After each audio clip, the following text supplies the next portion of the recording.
एक बार की बात है। एक गांव में एक बहुत बड़ा मंदिर था जहां अक्सर लोग पूजा किया करते थे। एक दिन सुबह उसी मंदिर की ज़मीन में बहुत तेज़ कंपन सी हुई, मानो जैसे वहां भूकंप आया हो। वहां उपस्थित सब लोग ये देखकर बहुत ही डर गए। मंदिर की ज़मीन का एक छोटा सा हिस्सा मिट्टी के नीचे धंस गया। जब सब लोग वहां इकट्ठा हुए तो उन्होंने वहां एक छोटा सा संदूक देखा जिस पे लिखा था, केवल योग्य व्यक्ति ही इसे धारण कर पाएगा, जय अष्टलक्ष्मी। वहां के पुजारी जी ने संदूक को उठाया। जब उन्होंने उस संदूक को खोला तो उसमें एक सोने की माला थी।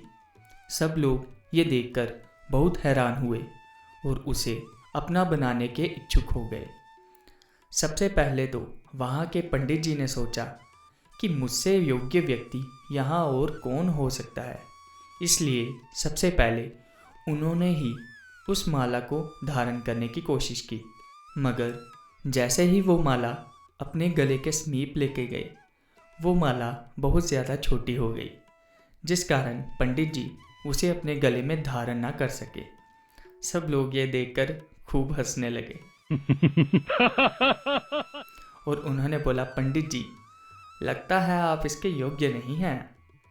और बारी बारी से बाकी उपस्थित सभी लोगों ने उस माला को धारण करने की कोशिश की, मगर जब भी कोई उस माला को अपने गले के समीप यानी निकट लेके आता, वो माला छोटी हो जाती। सब लोग थक हार गए। ये खबर आग की तरह चारों ओर फैल गई।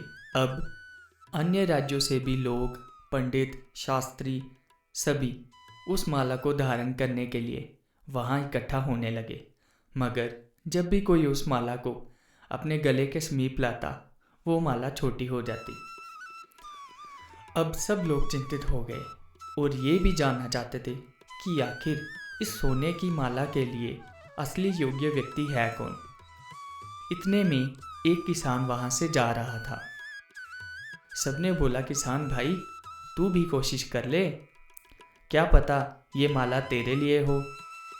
किसान ये सुनकर हंसने लगा और बोला, क्यों मजाक करते हो साहब, मैं तो बस ये फसल बेचने जा रहा हूँ और इतनी कीमती चीज़ मेरे लिए योग्य नहीं हो सकती।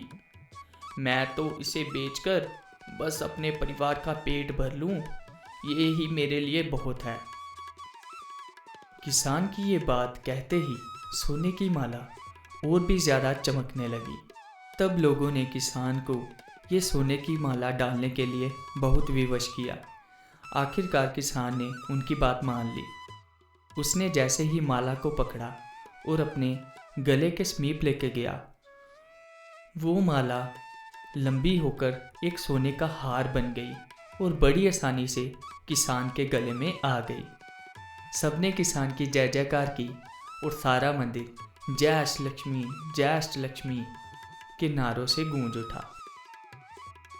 इसीलिए कहते हैं, कभी किसी चीज़ का लालच ना करें और अपना कर्म ईमानदारी से करें, क्योंकि भगवान को भी ऐसे ही लोग सर्वप्रिय होते हैं और वो उनके सारे दुख कष्ट सब हर लेते हैं। जय अष्टलक्ष्मी।